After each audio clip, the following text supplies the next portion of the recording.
welcome everyone to another episode of Thoughts on Education. Today we have with us Dr. Ruchita Burman from St. Xavier's University, Kolkata. Welcome, ma'am. Thank you, Tanushka. Yeah. So, ma'am, before beginning with my questions, I would like to ask you to introduce yourself in a few words. I am Dr. Ruchita Burman. I am working in the capacity of Assistant Professor, Marketing Domain with Xavier Business School under the umbrella of St. Xavier's University, Kolkata. Thank you, ma'am. So, my first question is, being a faculty of the college, what are your roles and responsibilities towards the students? I'll make it very simple. See, as a faculty, my prime responsibility towards the students is whichever subject I am taking up, whichever course I am taking up, I have to plan it meticulously, do a lecture, planning, scheduling, organizing. Further, if I am talking about, when I'm talking specifically about XBS, the beauty with XBS is that we have a 60-40 kind of a ratio. This means that we have 60% weightage to the practical application of the theoretical concepts. So now if we are to design our lecture schedule, it has to incorporate case studies, workshops, maybe certain webinars. So this is what we basically, as a faculty, this is what are my prime responsibility. Yes, ma'am. Completing the syllabus on time, involving students into extracurricular and co-curricular activities, engaging with them during the mentor-mentee session. We have a very specific program, which is a mentor-mentee session, wherein each faculty is responsible for, let's say, 8 or 10 students. And we constantly guide them beyond the curriculum. Yes, so ma'am. These are some to name. Sure, ma'am. Ma'am, moving on to my next question. How do you tend to establish healthy relations with the students and fellow faculty? Okay, I'll take one at a time. Sure. So if I'm talking about the students, first and foremost, the basis of any healthy relationship is communication. Yes, so ma'am. We tend to interact with our students. As a faculty, I do it on a continual basis. Why? Because as I told you, we have a 60-40 kind of a ratio. So, segregating them into different groups, making case studies happen, role play happen. So that way we tend to communicate with them, on a continuous basis. Furthermore, this mentor-mentee program that I have already mentioned, in that what happens is, though I may be responsible only for those 10 students, but apart from their academic growth, Yes, what ma'am. are they going through at the emotional front? Maybe at home, again, due to the COVID situation, we all are aware that all of us are under a lot of stress. Yes, ma'am. So that again helps in, building that kind of a rapport and trust between the students. Now, talking about the faculties, we have a very good practice at XBS. Since this is a residential program, so we tend to stay back at the university later in the evening to engage students into different kind of activities. So with this, what happens is we tend to bond better. We interact with each other much more. Secondly, we have a very, very strong and a very diversified, stream of, group of faculties. So we try and come up with, collaborative research publications. That also helps not only in bonding, but also in upgrading our own self academically. I'm sure it does.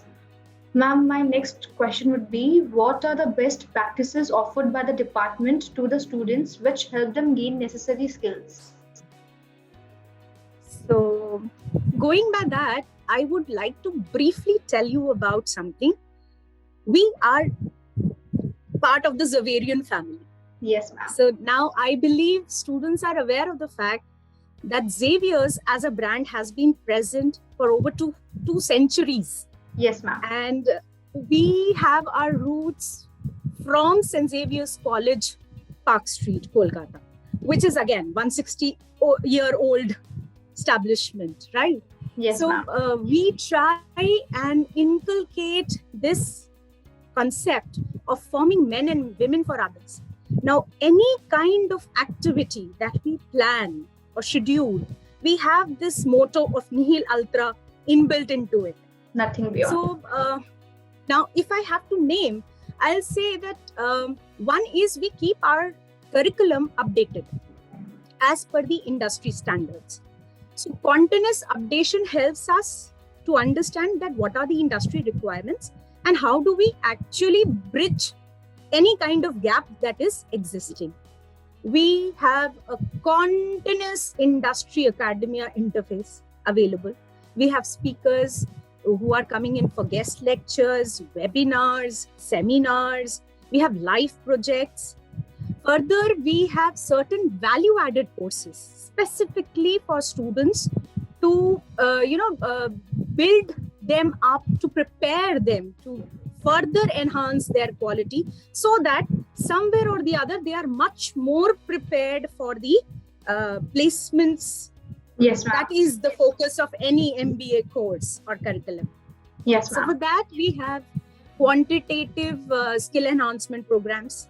Like we have certification courses for Tableau, Advanced Excel, so on and so forth. We have qualitative skill enhancement programs where we try and, have an overall soft skill development and a personality development program.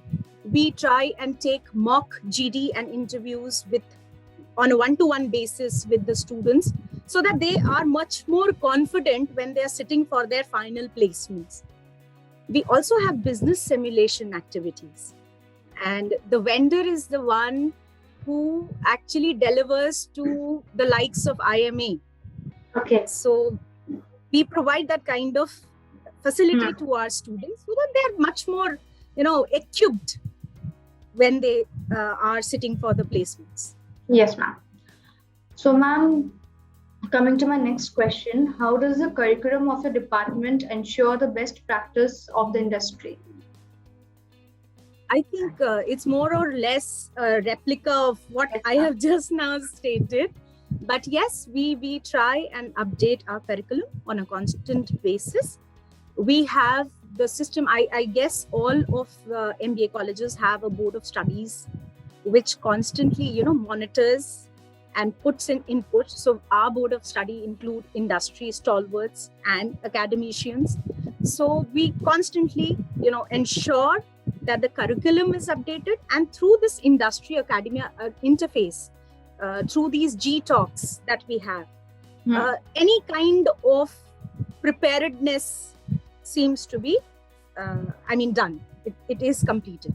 Yes, so we ma'am. ensure that the best practices are actually put into practice. Yes, ma'am. So, ma'am, my next question is, do you have any extracurricular activities or programs to enhance the skills of the students or expose them to real-world challenges? Tell me about it. We have a number of committees which are only dedicated for these extracurricular and co-curricular activities. That's great to So hear. we and it's amazing why I'm smiling. I have this big smile because no aspect of the extracurricular activity is left untouched, whether it is art and cultural or sports and minded, because we are a residential course. So we have all sort of facilities available in terms of sports. Okay. We have a badminton court, volleyball court, basketball court, Yes, ma'am. you name it, and we have it. So that way. And then we have, domain specific clubs also, like HR club, finance club, marketing club. Then we have one very good, I would say, very innovative committee, which is called the MADIC committee. It deals with only management activities, games, quizzes, etc. So this is when you're talking about an MBA program, I think this is very important. Yes, ma'am. Because students are engaged on a continuous basis to organize events, conceptualize them, implement it. And now, thanks to the COVID situation, whether I should say thanks or I shouldn't, initially it was a little, a problematic situation. How will we organize something on such a scale, events on this particular platform? But trust me, Tanushka, Yes, ma'am. the students also enjoy, and now we have also become so equipped that we keep on waiting. There's something or the other scheduled for almost every week. That's great to hear. Yeah. So, ma'am, my next question is, what do you see as the department's greatest strength and how can it be enhanced further? Okay. To answer this particular question, again, I will say that we are a residential program. So our biggest strength is this. Why? Because, see, when you are a day scholar at a particular institute, Yes, ma'am. the kind of, you have to fit everything during a particular time frame. Yes, squeeze everything. That is not the case with us. Because it is a residential program, during the day we have classes scheduled. During the evening, we have some extracurricular activity or co-curricular activity scheduled. We have seminars and webinars scheduled at that point of time. Okay. So, concerned faculties also stay back. We have an in-campus this thing. I forgot to mention this. Because we have an in-campus hostel, Yes. the biggest advantage further is that, there is no, as far as security also is concerned, there is not a problem. Furthermore, this hostel life, it actually gives a different kind of connect, an opportunity to the students to finish their last leg of education probably in a much better way, and they can enhance their networking skills. I would like to mention this, though we are a new business school, but over the past 3 years, the records prove that we have a very diversified batch of students. Yes. So we ma'am. have students not only from Kolkata or maybe the North Bengal area. We have students from Uttar Pradesh. We have students from Delhi, Maharashtra, Rajasthan. So with that, what happens is the students are able to, connect and gel in a much better environment. Yes, ma'am. So this, I think, is our biggest strength. Yes, ma'am. And it also allows the students to know the cultures of other states. True, very true, very true. Yes, ma'am. And so, ma'am, my last question for the day would be, what valuable advice would you like to give the students for them to have a prosperous career ahead? Okay. A very, very pertinent question. I feel that at this particular juncture, due to the pandemic that came in, I think it is the right time for the students to take up professional courses, especially because I come from the domain of management. Yes, I would suggest that this is the right time for them to equip themselves, to actually upskill themselves so that they are industry ready. Because today we are talking about a situation where there is a pandemic. When this pandemic is going to end, and again, the kind of environment that has come up, what could have happened 10 years from now, it has already started happening. Yes, ma'am. So it is much more essential for the students to plan, foresee what is to be anticipated and how they can equip themselves, and further, by the time hopefully this pandemic ends, they would be in a much better state to take advantage of the competitive environment around them. Sure. Yes, ma'am. So, ma'am, thank you for taking time out of your busy schedule and speaking to us under Thoughts of Education. It was very nice having you here with us. Thank you so much, Tanushka. Same here.